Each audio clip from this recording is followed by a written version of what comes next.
너는 어느 곳에 있든지 주를 향하고 주만 바라보지라. 계속해서 반복해서 제 마음속으로 주를 향하고 주만 바라볼지라 마음속으로 묵상해 보았습니다. 어제 우리 동기 목사님께서요, 창원에 있는 대학교에, 모 대학교에 대학교 내에 있는 그 목회를 하시는 목사님과 잠시 통화를 했는데, 목사이지만 기도가 잘 안 된대요. 또 너무 요즘 많이 힘들고 어쩌면 제2의 인생을 사고 싶은 그런 마음들이 많이 든다라고 그 전화를 이렇게 통화했었습니다. 여러분 어떻습니까? 삶 속에서 굉장히 영적으로 탈진이 오는 상태가 올 수 있겠죠. 누구나. 근데 그 영적인 탈진이 왔을 때 어떻게 극복해 나갑니까? 탈진은 내 삶의 그 열정을 잃어버리게 만들죠. 하나님 앞에 나아가지 못하게 하고요.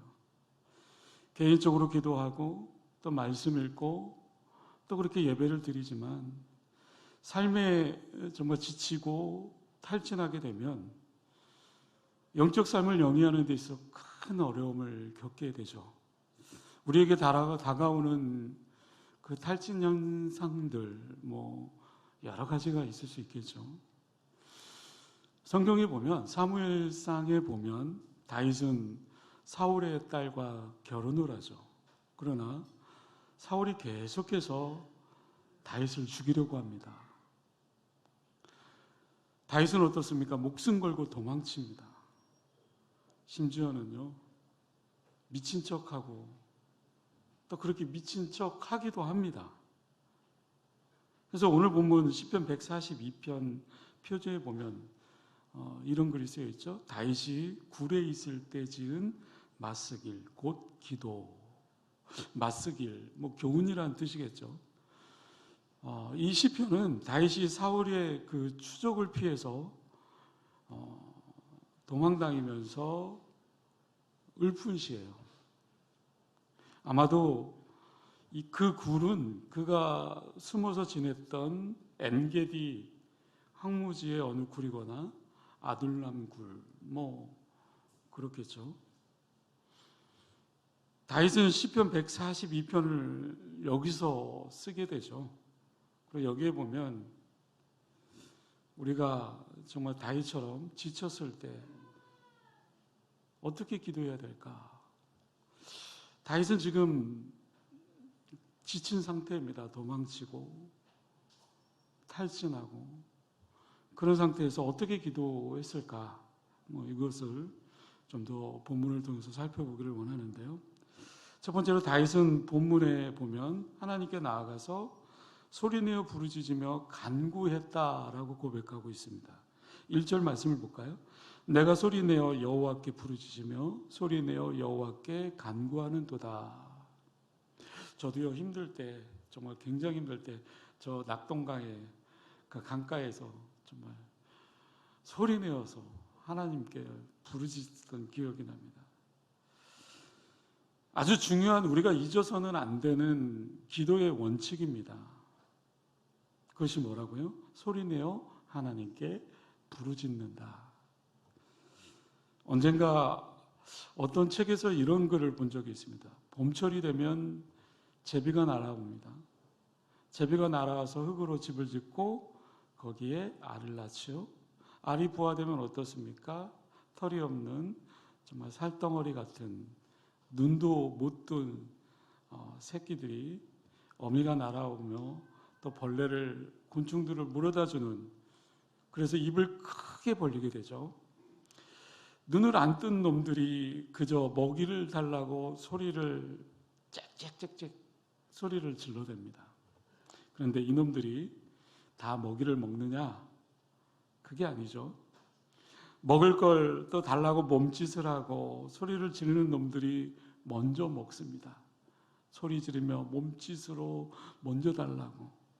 그런데 새끼들 가운데 어떤 놈들은 입을 크게 벌리면서 소리를 지르지 않습니다.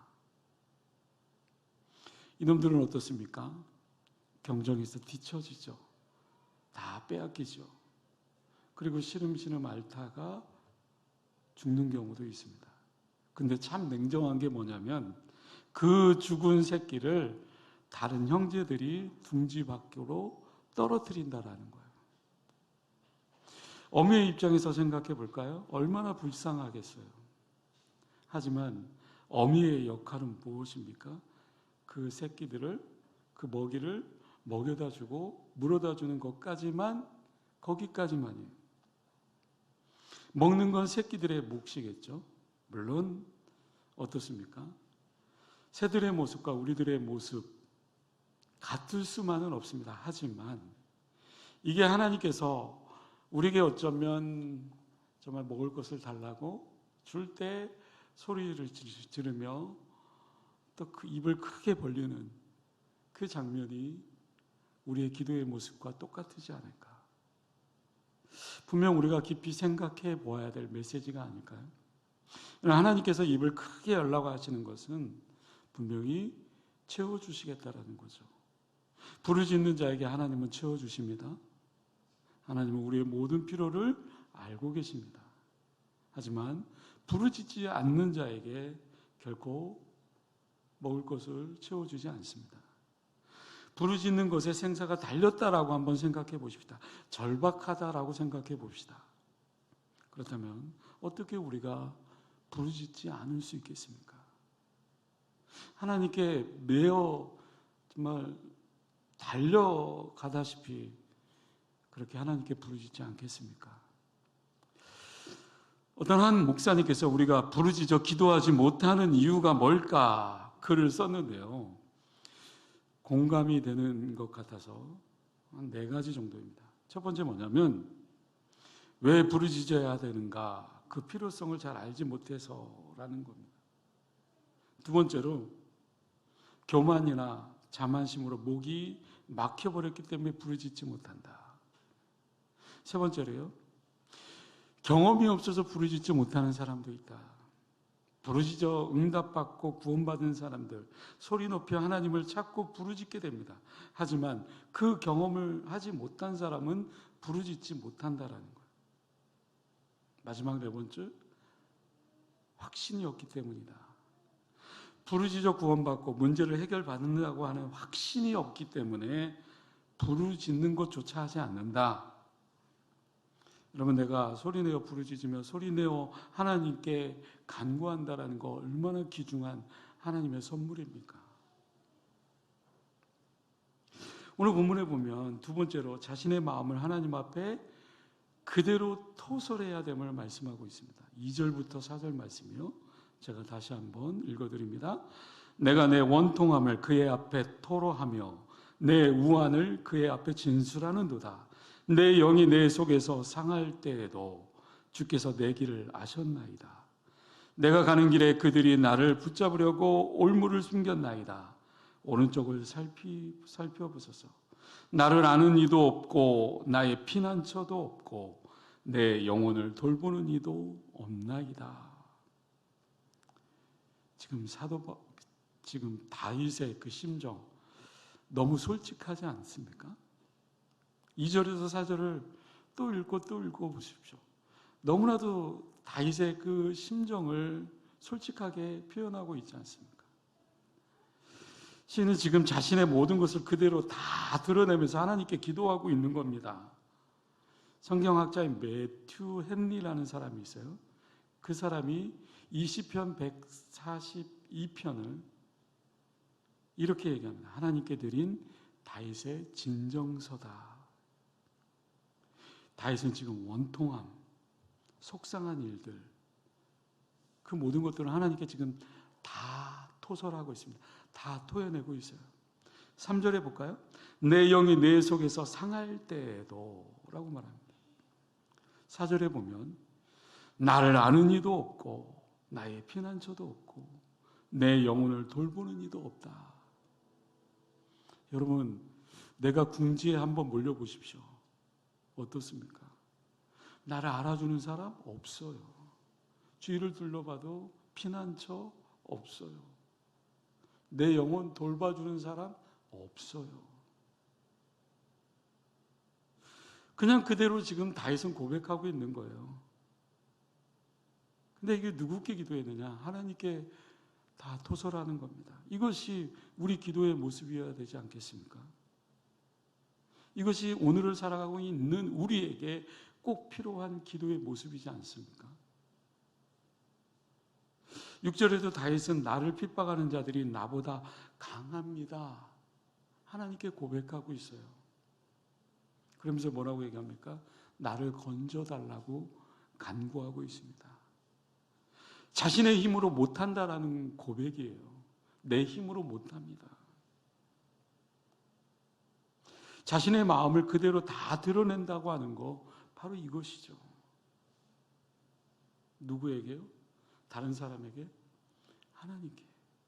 하나님께 그 모든 것을 토설하게 되면 내 자신이 당연히 겸손해집니다. 왜요? 하나님만 붙잡고 있기 때문에. 하나님 앞에서 숨길 것이 없어요. 하나님 앞에 우리의 모습 그대로를 다 드러내고 있는 겁니다.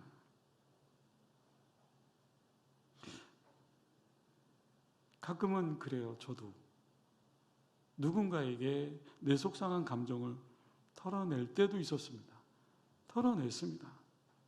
근데 그 결과가 어떻게 되었는지 아십니까? 어느 누구도 나에게 도움이 될 수 없다. 아니, 오히려 그 상처를 드러냈다가 더 부메랑처럼 나중에 그 상처로 돌아오게 되더라고요. 분명 믿고 이야기했는데 그 비밀의 이야기가 다른 주변 사람들, 다른 사람들의 입을 통해서 나에게 되돌아오는 겁니다. 도와달라고 얘기했더니 오히려 그 사람이 나의 약점을 가지고 해를 끼칩니다. 다윗의 주변에 정말 아무도 없다라고 그렇게 표현하고 있습니다. 그 표현이 여러분들 이해가 되십니까? 주변 사람들 다윗이요 많이 있었어요. 하지만 다윗은 그들에게 자신의 그 사정, 고뇌, 그 모든 것들을 털어놓고 도움을 청하려고 하지 않았습니다. 지금 다윗은 하나님께 다 쏟아붓고 있는 거예요. 세 번째로요. 다윗의 기도 모습을 통해서 볼 수 있는 것은 기본으로 돌아가야 된다라는 거죠. 다윗이 기본으로 돌아간다라는 것은 하나님의 속성으로 돌아간다라는 것입니다. 하나님이 나에게 누구인가라는 것을 고백하고 있는 거겠죠. 5절 말씀이요. 여호와여 내가 주께 부르짖어 말하기를 주는 나의 피난처시요 살아있는 사람들의 땅에서 나의 분기심이라 하였나이다. 기도의 응답보다 더 중요한 것이 있다면 관계입니다. 누구와의 관계요? 하나님과의 관계. 오늘 본문 속에서 다윗은요 하나님의 두 가지 중요한 성품을 발견하게 됩니다. 첫 번째로요, 다윗은 지금 하나님을 자신의 피난처라고 고백하고 있습니다. 피난처, 안전한 곳, 평안한 곳을 의미하는 거겠죠. 다윗이 가장 안전하다고 하는 아둘람 굴에도 숨어 있었고 적이 침공하기 어렵다라고 천연의 그 요새처럼 불려졌던 엔게디에도 숨어 있었습니다. 그뿐 아니죠. 그리고 24시간 군의대의 호위를 받으면서 왕궁에도 살아본 사람이었습니다. 그런데 지금 다윗은 뭐라고 고백하고 있습니까? 주는 나의 피난처시요 라고 고백하고 있습니다. 여러분, 이것이 우리의 고백이어야 되지 않겠습니까? 많은 의지할 것을 찾아 헤매봅니다. 돈이 우리를 지켜줄 거라고 의지해 봅니다. 높은 지위가 나를 지켜줄 거라고 생각해 봅니다. 그렇지만 어떻습니까? 다윗은 두 번째로요, 하나님이 나의 분기시라고 고백하고 있어요. 분깃이라는 것은 몫이죠. 나에게 주어진 몫. 하나님이 나의 몫이라는 거예요.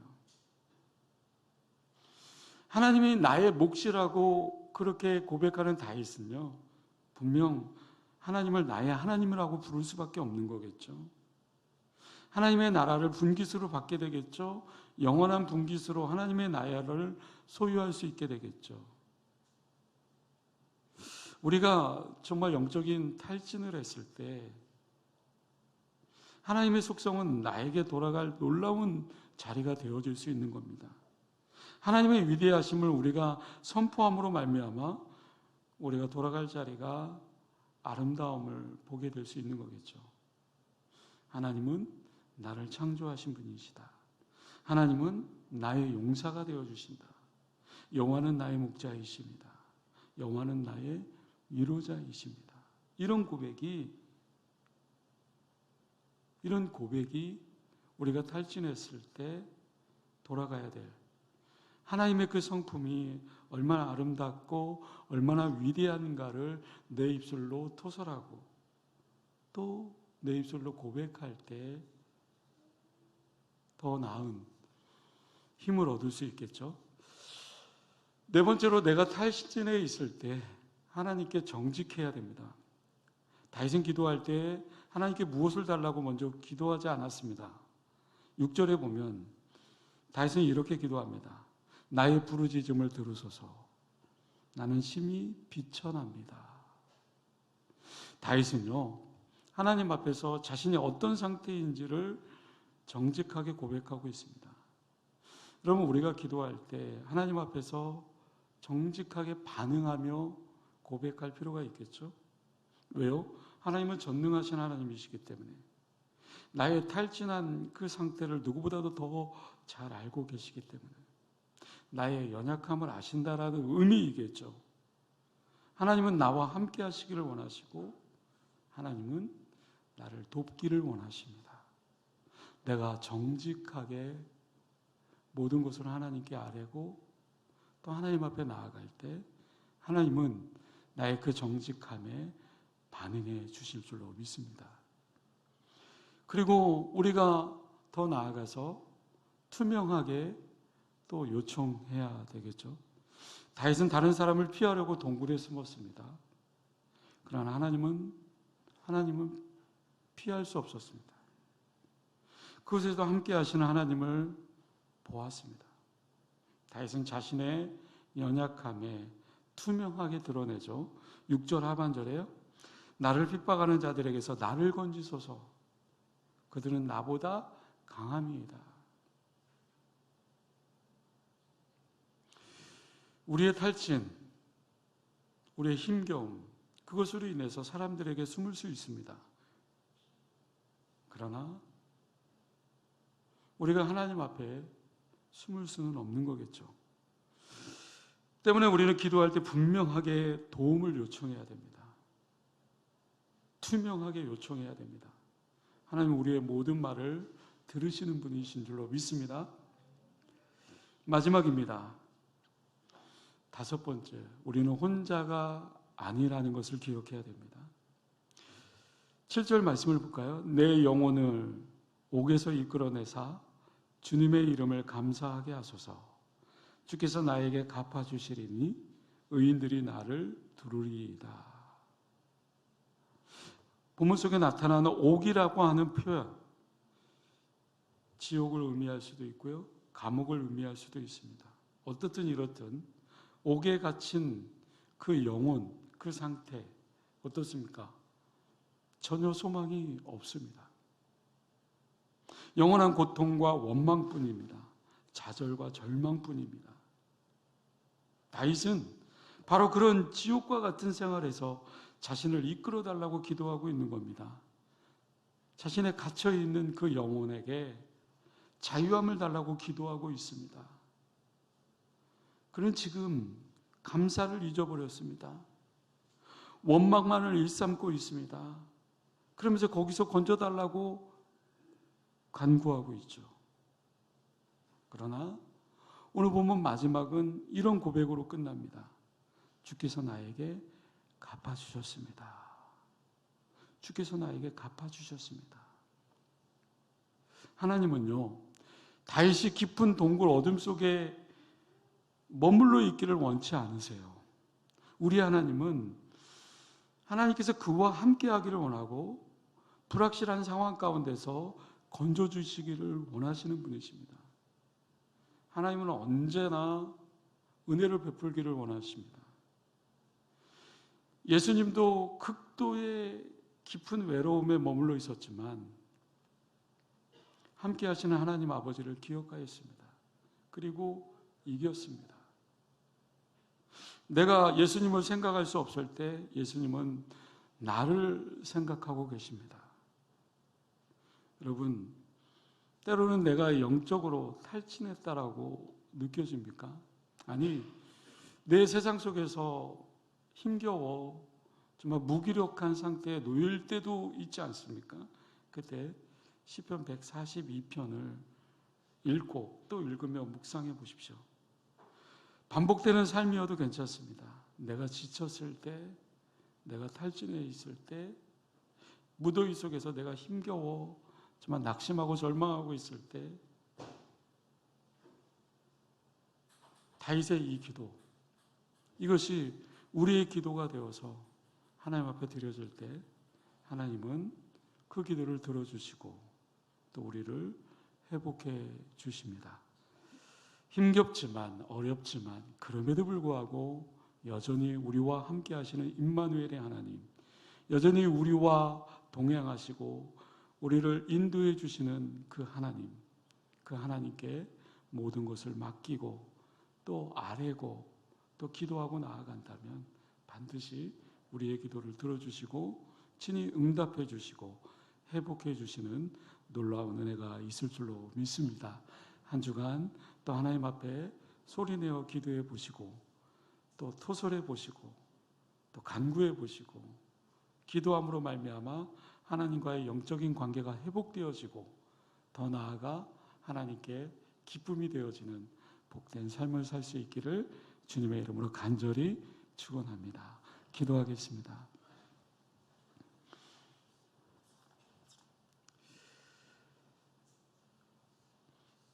은혜로우신 아버지 하나님, 다윗은 너무나 지쳤습니다.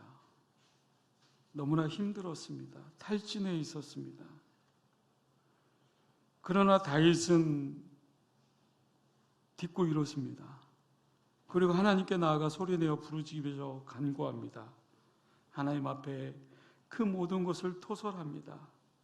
그리고 다시 기본으로 돌아가고자 하나님은 나의 피난처요 나의 분기시다라고 고백하며 나아가고 있습니다.